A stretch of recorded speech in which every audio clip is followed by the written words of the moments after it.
छोटा छोटा रखेंगे। जितनी बातें कही अगर अजय जी ने बेरोजगारी को लेके, छोड़ने को लेके, मैंने जल्दी सारी बातें इनकी मान ली, ठीक है। अब मेरा इनसे एक सवाल है कि ये वायदे कांग्रेस ने सन 47 से इस देश के युवाओं से और जनता से किए थे कि देश के अंदर सामंतवाद नहीं रहेगा, देश में गुंडागर्दी नहीं रहेगी, भ्रष्टाचार नहीं रहेगा, रोजगार नहीं होगा। और 47 से लेके कब तक कांग्रेस ने राज किया, ये आपके सामने है। तो इतने सालों के अंदर अगर इन्होंने ईमानदारी से बेरोजगारी दूर की होती, ईमानदारी से ये काम किए होते, तो आज ये सवाल नहीं उठता कि देश बेरोजगार क्यों है। और इस बेरोजगारी और इसको देखते हुए ये लोग ये ध्यान नहीं देते कि 2 साल में कोविड ने सारी दुनिया में किया है। ये आज महंगाई की बात करते हैं, भारत की महंगाई को जरा यूरोप की महंगाई से मिला लीजिए, अमेरिका में क्या महंगाई है उससे मिला लीजिए।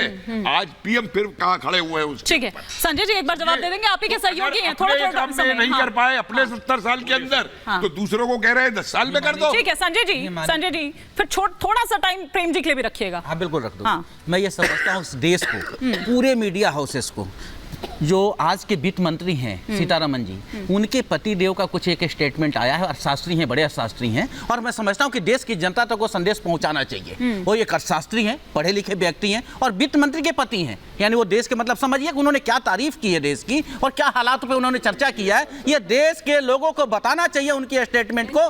तब चूंकि मैं विपक्ष हूं और उन्होंने जो अर्थशास्त्री होने के नाते जो बीजेपी के ऊपर और देश के प्रधानमंत्री के ऊपर नजरिया रखे हैं, उसे लोगों को बताना चाहिए।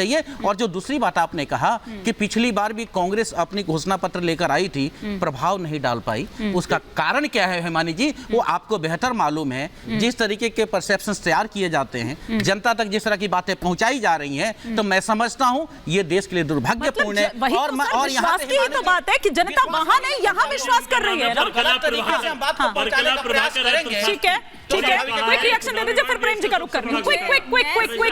क्विक अजय जी 10 सेकंड्स में ये बोलना चाहती हूँ हिमानी जी कि जो ये न्याय पत्र है जिसमें इतनी बड़ी बड़ी बातें की जा रही हैं, अगर ये इतना अच्छा होता, जनता को इन पर भरोसा होता, तो आप ये बताइए कि सोनिया गांधी जी को रायबरेली से छोड़ करके राज्यसभा क्यों जाना पड़ता। और दूसरी जरूरी बात, अगर ये इतने बढ़िया घोषणा पत्र थे तो अब तक अमेठी और रायबरेली में प्रियंका और राहुल अपना कैंडिडेट, अपना नामांकन घोषित करके चुनाव लड़ रहे होते।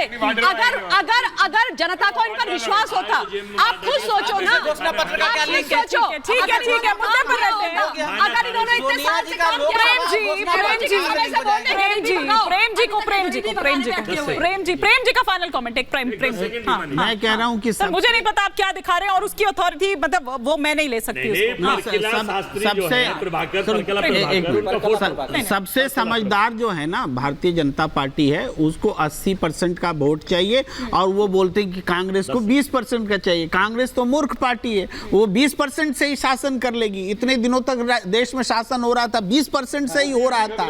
तो ये जो राजनीति की जा रही है कांग्रेस को लपेटने के लिए और ये बोलने के लिए कि वो 80% का नुमाइंदगी। अब एक मिनट यहीं रुकिए, मैं ममता जी वो कह रहे हैं कि राम मंदिर की बात 80-20 की यहाँ पर बात हो रही है, तो राम मंदिर वाला जो जिक्र है वो तो आप भी करते हैं ना अपने घोषणा पत्र में। तो अगर वो कर रहे हैं 20% की बात, उनके हितों की बात, तो उसमें कहाँ क्या गलत है? आप उन्हें टारगेट कर रहे हैं, आप उन्हें टारगेट कर रहे हैं। हिमानी जी मैं आपको बता देती हूँ, 370 की बात हो, सीए की बात हो, चाहे राम मंदिर की बात हो, ये भारतीय जनता पार्टी के मैनिफेस्टो में हमेशा से रहा है और उन्होंने जो कहा वो किया। पहली बात। दूसरी जरूरी बात ये है कि आज अगर ये राम मंदिर की बात अपने घोषणा पत्र में करते हैं, तो ये राम मंदिर में जब प्राण प्रतिष्ठा हुई तब सोनिया जी क्यों नहीं गई? इन्होंने सिखों की बात क्यों नहीं करते, उसमें आप जैनियों की बात क्यों नहीं करते? जो बन जाते हैं चुनाव के समय पर हिंदू, बाकी टाइम इस तरीके की हरकतें क्यों करते हैं? इन्होंने अच्छा मैंने रोक दिया था प्रेम जी को रोक दिया था। प्रेम जी एक सेकंड सर, प्रेम जी को रोक दिया था। कांग्रेस हो या कोई भी पार्टी हो, सत्ता में रही है तो सभी वर्गों के वोट लेकर रही है। इसीलिए किसी खास पार्टी को 20% की नुमाइंदगी वाला बता करके आप जो पोलराइजेशन पॉलिटिक्स करना चाहते हैं, फिर शुरू हो गए आप लोग। अरे इस तरह से नहीं बात कर रहे हो। आज आप मौका परस्ती कर रहे हो, चुनावी हिंदू बन करके अपने कोट के ऊपर जनेऊ पहन करके फिर से आप चलावा कर रहे हो। पाकिस्तान के अल्पसंख्यकों के लिए चिंता है आपको। कपिल कुमार, तुष्टीकरण की राजनीति कौन कर रहा है? तुष्टीकरण की राजनीति, ठीक है, ठीक है, ठीक है, ठीक है, बहुत, हाँ, तुष्टीकरण की नीति हाँ, हर राजनीतिक दल करता है। हाँ, ये देखिए, आप सुन लीजिए ना सर, सुन लीजिए, हाँ, हर राजनीतिक दल करता है। हाँ, कोई जातिगत तुष्टीकरण करता है, हाँ, कोई धार्मिक तुष्टीकरण करता है, हाँ, क्योंकि सर इधर भी आरोप है कि इनके जरिए पोलराइज करने की कोशिश हो रही है। मेरी बात समझ, लेकिन एक बात समझ लीजिए यहाँ पे, इन तुष्टीकरणों की नीतियों के बावजूद, जाति और धर्म के बावजूद, जब चुनाव के नतीजे आते हैं ना, तो इन सारे तुष्टीकरणों को एक तरफ रख देते हैं। जनता आज की इतनी बेवकूफ नहीं है, जनता को अंडर एस्टिमेट मत करें। जनता जानती है उसको क्या करना है। कोई पार्टी चाहे कितना पैसा लगा ले, कितना कुछ फेंक ले, आज वो जनता नहीं रह गई है कि जो पैसा देने पे वोट दे देगी। आज वो जनता नहीं रह गई है जो साड़ी देने पे वोट दे देगी। आज वो जनता नहीं रह गई है जो दारू के ऊपर वोट दे देगी। साहब, मैं ये कहना चाह रहा हूं कि हनुमान जी नाराज हो गए थे कर्नाटका में। हनुमान जी नाराज हो गए क्योंकि इन्होंने राम के ऊपर, हनुमान जी ने कर्नाटका में बोल दिया कि भैया तुम वापिस जाओ, और राम यदि खुश होते तो हनुमान पक्का खुश होते। हनुमान की नाराजगी मतलब राम इनसे नाराज हो गए हैं, और ये 200 के नीचे नीचे। और जो प्राण प्रतिष्ठा के वक्त हुआ, तो प्रभु श्री राम को किसने नाराज किया? सुनिए ना, एक सुर में आया, एक सुर में आया। शंकराचार्यों को भी खत्म कर दिया। आपके तमाम नेता, अजय जी, अजय जी, अजय जी, आपके तमाम नेता में एक एक करके, अजय जी, अजय जी, अजय जी, अजय जी, अजय जी, आप सुनते ही नहीं है अजय जी। तो एक सेकंड, ममता जी, एक सेकंड, अजय जी, एक सेकंड, अजय जी, आपके एक एक नेता इस तरह से नहीं, देखिए फिर शुरू हो गए आप लोग। अरे सुनिएगा कि नहीं सुनिएगा सर? ये सुनिए सर, ये आपका चुनावी मंच नहीं है सर, मंच नहीं है सर, ये चुनावी, सुनिए ना, रैली नहीं कर रहे आप यहाँ से। एक सेकंड, आप रैली नहीं कर रहे अजय जी, अजय जी, आप रैली नहीं कर रहे हैं ना, सुनिएगा। प्रोफेसर साहब, एक सेकंड, अजय जी, मैं सवाल पूछूं कि नहीं पूछूं? मैं सवाल पूछूं कि नहीं पूछूं सर?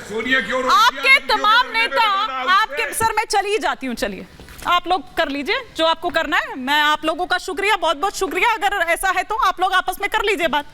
आपके तमाम नेता एक एक कर जो छोड़कर गए, बड़े बड़े प्रवक्ता भी जो बीजेपी को तो ये बताते थे कि बता दीजिए 5 ट्रिलियन में कितने जीरो होते हैं, आज शायद वहीं बैठकर सिखा रहे होंगे, लेकिन वो भी सनातन की बात, वो कह रहे हैं कि भैया मैं नहीं खड़ा हो सकता, और रोज रोज गाली नहीं, वो भी झूठ बोल रहे हैं। आचार्य प्रमोद कृष्णम झूठ बोल रहे थे, उनको भी ईडी सीबीआई का डर था। अर्जुन मोढवाडिया ने भी यही कहा था। जमीन चाहिए थी वहां, उसके उस पर जो आश्रम है ना, अच्छा, चले जाओ। कितनी बीघे कांग्रेस में क्यों रखा हुआ था फिर उनको? कितनी बीघे क्यों नहीं बाहर निकाला था कांग्रेस से फिर अब तक? जमीन का खेल था, अब तक क्यों नहीं निकाला था? इसका मतलब जमीन के खेल वालों को कांग्रेस ऊपर रखती है। खेल बन गया तो ठीक है, नहीं तो फेंक दो। चीज कहूंगा, प्रमोद कृष्ण जाने से हुआ क्या? आदमी अपने बल पे पार्षद नहीं जीत सकता। कौन सा तीर मार रही है बीजेपी? प्लीज देखिए फिर, नहीं, बीजेपी कौन सा तीर मार रही है? प्रमोद कृष्ण पार्षद जीत के दिखाते हैं अपने बलबूते। बेकार की भाषा में पढ़ते हैं हम लोग। ममता जी, बहुत शुक्रिया सर, बहुत शुक्रिया, बहुत शुक्रिया, बहुत शुक्रिया आप सभी मेहमानों का हमारे साथ जुड़ने के लिए। तुहिन जी बीच में ही चले गए, हालांकि वो धमका रहे थे, तुहिन जी बीच में ही चले गए, लेकिन बहुत शुक्रिया आप सभी का। आज के सफर में फिलहाल इतना ही।